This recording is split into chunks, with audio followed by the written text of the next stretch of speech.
സമൂഹ മാധ്യമങ്ങളിലൂടെ അപകീർത്തിപ്പെടുത്തിയെന്ന അർജുന്റെ സഹോദരിയുടെ പരാതിയിൽ മനാഫിനെതിരെ ചേവായൂർ പോലീസ് കേസെടുത്തു.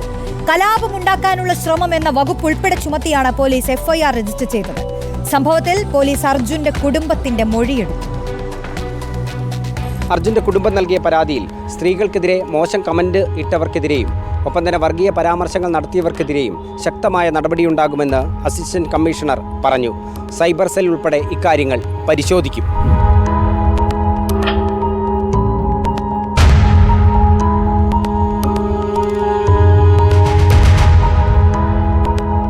സഹോദരി നൽകിയ പരാതിയിൽ മനാഫിനെതിരെ സമൂഹ സ്പർദ്ധയുണ്ടാക്കാൻ ശ്രമിച്ചു എന്നതുൾപ്പെടെയുള്ള കുറ്റം ചുമത്തിയാണ് കേസെടുത്തത്. 192 BNS, KP ആക്ട് 120O എന്നീ ഗുരുതര വകുപ്പുകളാണ് ചുമത്തിയത്. തന്റെ പേരിൽ കേസെടുത്താലും അർജുന്റെ കുടുംബത്തിനൊപ്പം തന്നെയാണെന്ന് മനാഫ് പറഞ്ഞു. ഭിന്നത സൃഷ്ടിക്കാനല്ല, സമൂഹത്തെ ഒന്നിപ്പിക്കാനാണ് ശ്രമിച്ചതെന്നും മനാഫ്. മതങ്ങളെ തമ്മിൽ തല്ലിപ്പിക്കുന്നത് മനാഫ് ഒരിക്കലും ചെയ്യൂല. ഇതൊരു കമ്മ്യൂണൽ ഇഷ്യൂലേക്കോ അങ്ങനത്തെ പോയതെന്ന് തന്നെ ഞാൻ എല്ലാ സ്ഥലത്തും പറഞ്ഞു. ഇനി ഇവിടുന്ന് അങ്ങോട്ട് എനിക്കെതിരെ എന്ത് കേസ് വന്നു കഴിഞ്ഞാലും ഞാൻ ഓരോ കൂടെ തന്നെ ഉള്ളത്. അവരെന്നെ ഇപ്പം എങ്ങനെ കേസിൽ കുടിക്കാലും ശിക്ഷിച്ചാലും ഒക്കെ ഞാൻ ഓരോ കൂടെ തന്നെ. കേസിൽ പരാതിക്കാരിയായ അഞ്ജുവിന്റെ മൊഴി പോലീസ് രേഖപ്പെടുത്തി.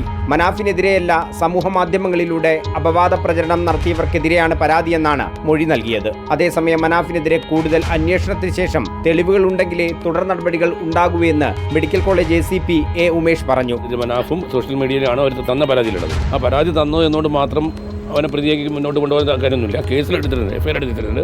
FIR-ൽ പരാജയം പറഞ്ഞിട്ടുണ്ടെങ്കിലും അന്വേഷണത്തിന് വിധേയമായി അത് മനാഫിൻ്റെ ഭാഗത്തുണ്ടായിരിക്കുന്ന കമൻറ്റുകൾ പരിശോധിച്ച് അതിൽ എന്തെങ്കിലും ഉണ്ടെങ്കിൽ മാത്രമേ നമുക്ക് മറ്റു നടപടിയിൽ പോകുന്നുള്ളൂ, അല്ലെങ്കിൽ അവർ ഒഴിവാക്കും. അതേസമയത്ത് ഇതിൽ പരാതി തന്നിട്ടില്ലെങ്കിലും അതിൽ നേരിട്ട് പറഞ്ഞാൽ സോഷ്യൽ മീഡിയയിലുള്ള പരിശോധിച്ചിട്ട് സ്ത്രീകൾക്കെതിരെയുള്ള പരാമർശം നടത്തുന്ന ആളുകൾ, വർഗീയത ഉണ്ടാക്കുന്ന പരാതി നടത്തുന്ന ആൾക്കാർ, അത്തരം ആളുകളെ കണ്ടെത്തിയാൽ അവർക്കെതിരെ നടപടിയായിട്ട് മുന്നോട്ട് പോകാൻ വേണ്ടി സൈബർ സെല്ലിൽ പ്രത്യേക അന്വേഷണം തുടങ്ങുന്നുണ്ട്. അത് ഒരു വഴിക്ക് നടക്കുന്നുണ്ട്. ഇവരുടെ കുടുംബത്തിന്റെ മൊഴി രേഖപ്പെടുത്തി മറ്റു നടപടിയിലേക്ക് പോവുകയാണ്. കേസിൽ കൂടുതൽ പ്രതികൾ ഉണ്ടാകുമെന്നും അസിസ്റ്റന്റ് കമ്മീഷണർ